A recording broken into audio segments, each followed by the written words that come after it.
Chemistry hub channel में आपका स्वागत है। आज हम स्टार्ट करते हैं और पढ़ेंगे क्लास 11 का चैप्टर फर्स्ट केमिस्ट्री।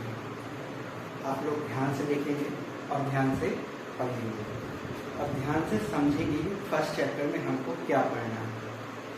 तो क्लास 11 का जो फर्स्ट चैप्टर है वो है some basic concept of chemistry, यानी केमिस्ट्री के कुछ आधारभूत संरचनाएं हैं, कुछ आधारभूत कॉन्सेप्ट हैं, कुछ बेसिक कॉन्सेप्ट हैं, उनके बारे में हम जानेंगे, उनके बारे में हम पढ़ेंगे।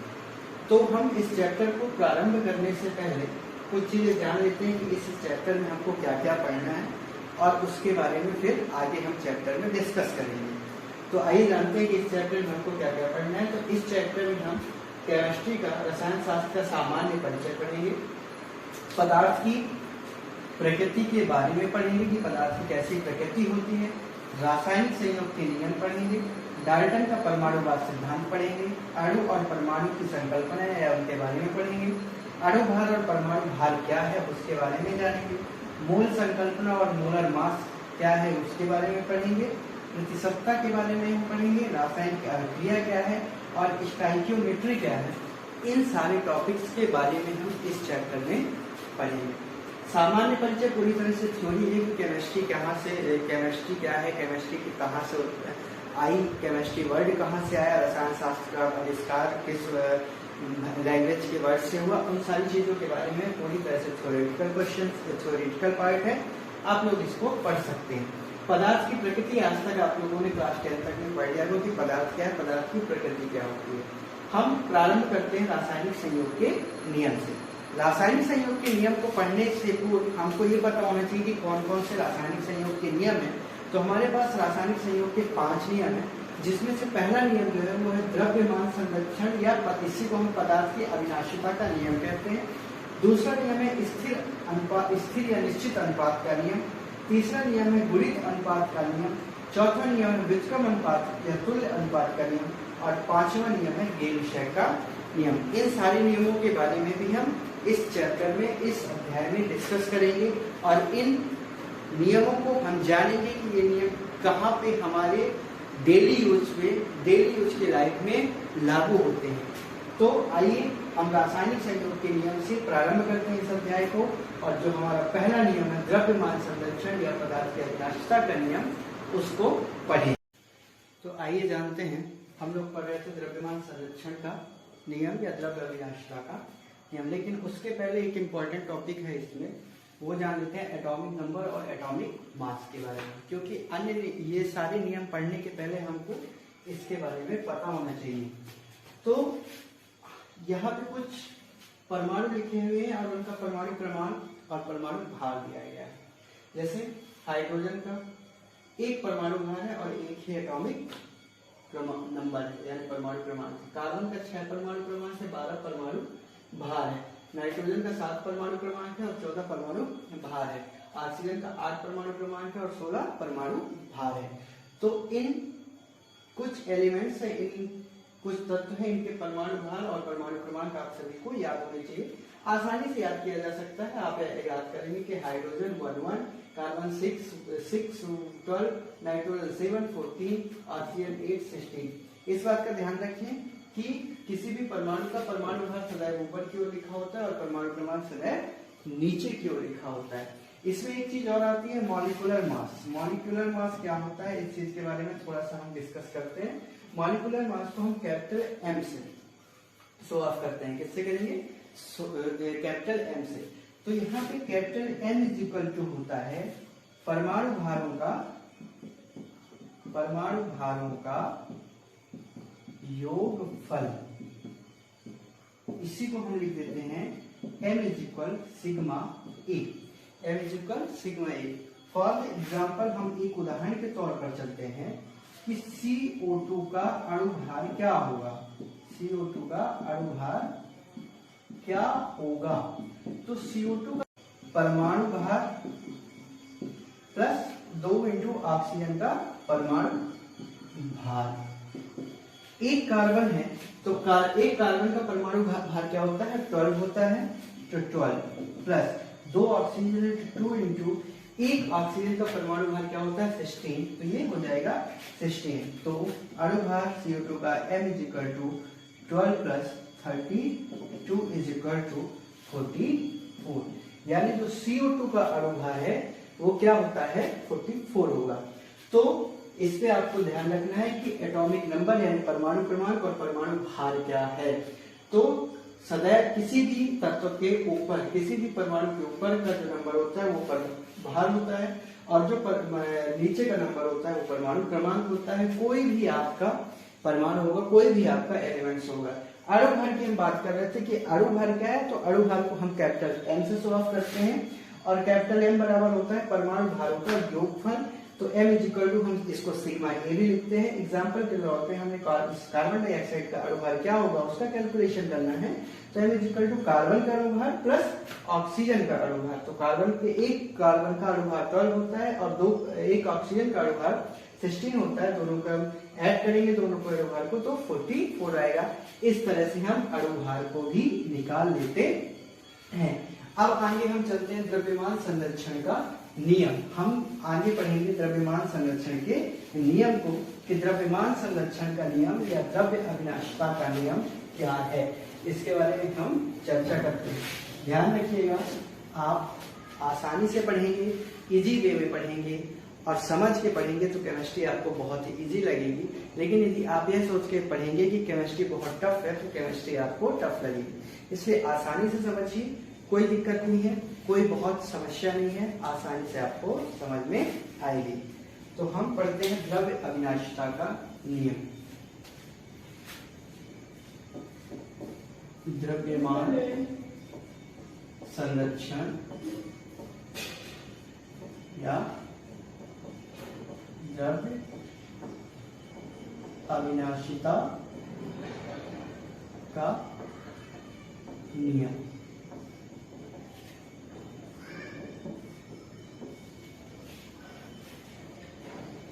इस नियम को 1789 में लेवोजियर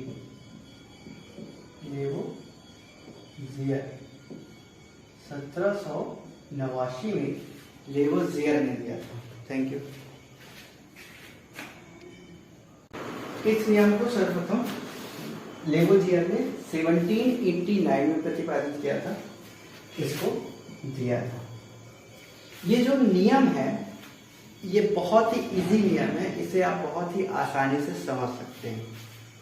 इस नियम के अनुसार जो ये नियम कहता है, यह नियम क्या है कि किसी भी रासायनिक अभिक्रिया में ना तो कोई पदार्थ उत्पन्न होता है ना ही नष्ट होता है। ठीक है, कोई भी रासायनिक अभिक्रिया उसमें जो भी पदार्थ उपस्थित हैं उन्हें ना तो आप अपने से उत्पन्न कर सकते हैं और ना ही उनमें से कोई पदार्थ नष्ट होगा। दो चीजें ध्यान रखेंगे, इसमें दो मेन बिंदु हैं, पदार्थ का उत्पन्न होना और ना ही नष्ट होना। तो 1789 में लेवोजियर ने जो नियम प्रतिपादित किया, जिसे हम द्रव्यमान संरक्षण या द्रव्य अविनाशिता का नियम कहते हैं, तो उसके अनुसार किसी भी रासायनिक अभिक्रिया में ना तो कोई पदार्थ उत्पन्न होता है और ना ही कोई पदार्थ नष्ट होता है। एग्जाम्पल के तौर पे हम देखते हैं, फॉर द एग्जाम्पल, कि हमने लिया है कि कार्बन प्लस ऑक्सीजन, तो इसमें देखिए आप CO2 का फॉर्मेशन हुआ, CO2 का फॉर्मेशन हुआ। तो यहाँ पे आप जो देखेंगे ये आपका अभिकारक है, ये जो आपका उत्पाद है और ये जो आपके अभिकारक हैं, इस अभिकारक में आपका कार्बन और ऑक्सीजन उपस्थित है। और इस उत्पाद में भी आपका कार्बन और ऑक्सीजन उपस्थित है। कार्बन और ऑक्सीजन ही उपस्थित हैं। तो आपने क्या देखा कि जो जो चीजें अभिकारक में उपस्थित है वही उत्पाद में है। यहाँ पे हमने कोई भी चीजें अपने से नहीं डाली और ना ही यहाँ पे कोई भी चीज अपने से उत्पन्न हुई, ना तो सेल्फ उत्पन्न हुई ना तो सेल्फ अपने आप हमने रिएक्ट कराया। ये जो रिएक्शन है उसी रिएक्शन का ये रिजल्ट है। इसी को हम एज एक एग्जाम्पल समझते हैं। एग्जाम्पल के तौर पे लैंड का प्रयोग, हम लैंड के प्रयोग के अकॉर्डिंग चलते हैं। लैंड का प्रयोग, लैंड ने क्या किया था? लैंड ने एक बहुत ही इजी सा एक्सपेरिमेंट किया। उन्होंने दो नलियां ली, उन्होंने दो ट्यूब्स लिए और इन दोनों ट्यूब्स को लेने के बाद इनमें दो अलग अलग पदार्थों को भर दिया। मान लीजिए इसमें AgNO3 सिल्वर नाइट्रेट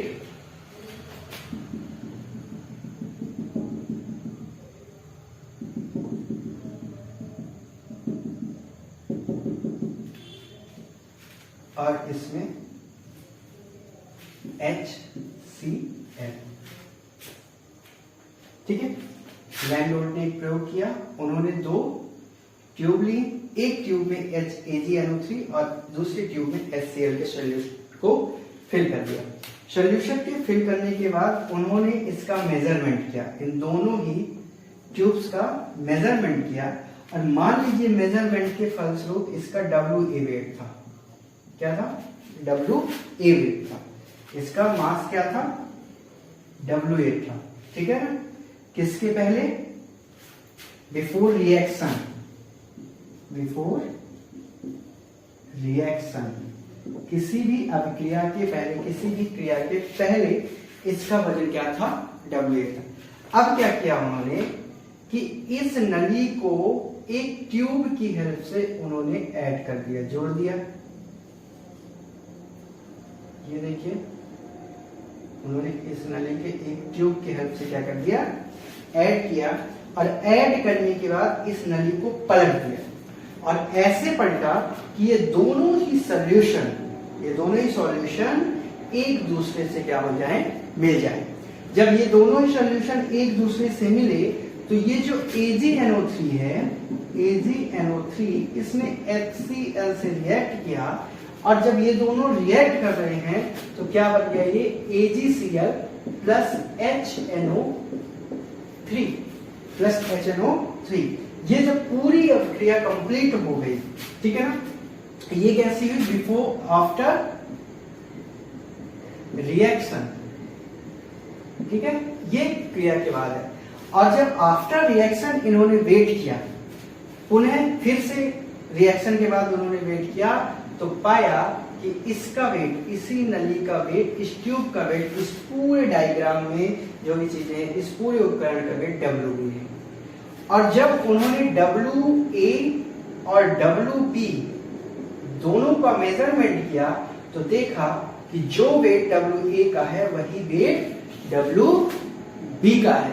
जब WA और WB की वैल्यू बराबर है, इक्वल है, तो इट मीन्स कि यहाँ पे हमने कोई भी पदार्थ नष्ट नहीं किया, ना ही कोई नए पदार्थ का फॉर्मेशन हुआ। जो जो चीजें थी इन दोनों ही कंपाउंडों में, उन्हीं दोनों चीजों ने आपस में रिएक्शन किया और रिएक्शन के बाद नए उत्पाद का फॉर्मेशन किया, नए उत्पाद को बनाया। लेकिन ना तो इनमें से कोई पदार्थ नष्ट हुआ और ना ही कोई पदार्थ उत्पन्न हुआ, क्योंकि यदि ऐसा होता तो रिएक्शन के पहले का जो इस पूरे उपकरण का वजन था वो रिएक्शन के बाद के उपकरण के वजन से अलग अलग होता। यदि नए पदार्थ का निर्माण होता, किसी नए पदार्थ का निर्माण होता तो रिएक्शन के पहले का वजन कम होगा और रिएक्शन के बाद का वजन ज्यादा होगा। यदि कोई पदार्थ नष्ट होगा तो रिएक्शन के पहले का वजन अधिक होगा और रिएक्शन के बाद का वजन कम होगा। तो कुल मिला के जो द्रव्य संरक्षण या द्रव्य विनाशिता का नियम है वो यही कहता है कि आप किसी भी रासायनिक प्रक्रिया में ना तो कोई पदार्थ उत्पन्न कर सकते हैं और ना ही किसी पदार्थ को नष्ट किया जा सकता है। जो इस लैंडोल्ट के प्रयोग से आप समझ सकते हैं कि लैंडोल्ट ने एक H आकार की नली ली, जिसके एक सिरे पर AgNO3 दूसरे सिरे पर HCl के सॉल्यूशन को भर दिया और सॉल्यूशन को भरने के बाद बिना हिलाए क्या किया, उस संपूर्ण उपकरण का वजन किया और माना उस उपकरण का वजन करने पर उसका वजन WA था और फिर उन्होंने लैंडोल्ट ने उस संपूर्ण नली को क्या किया, हिलाया जिससे कि AgNO3 और हाइड्रोक्लोरिक एसिड आपस में रिएक्ट करके AgCl और HNO3 में परिवर्तित हो गए और परिवर्तन के बाद पुनः इसका वजन किया गया जिसका वजन WB था और WA और WB दोनों को जब देखा गया तो पाया गया कि दोनों का वजन समान है, जो कि यह सिद्ध करता है कि इस रासायनिक प्रक्रिया में किसी ना तो कोई पदार्थ उत्पन्न हुआ है ना ही कोई भी पदार्थ नष्ट हुआ है, जो कि लेवेजिए के नियम को सेटिस्फाइड करता है। आगे हम दूसरा नियम पढ़ेंगे। आज के लिए इतना काफी है, धन्यवाद। आप लोग आगे अपना प्रयास जारी रखें, केमिस्ट्री को बहुत आसान तरीके से समझें, आसान तरीके से पढ़ें और केमिस्ट्री हब चैनल पे रेगुलर वीडियोस देखते रहें। Thank you, good night.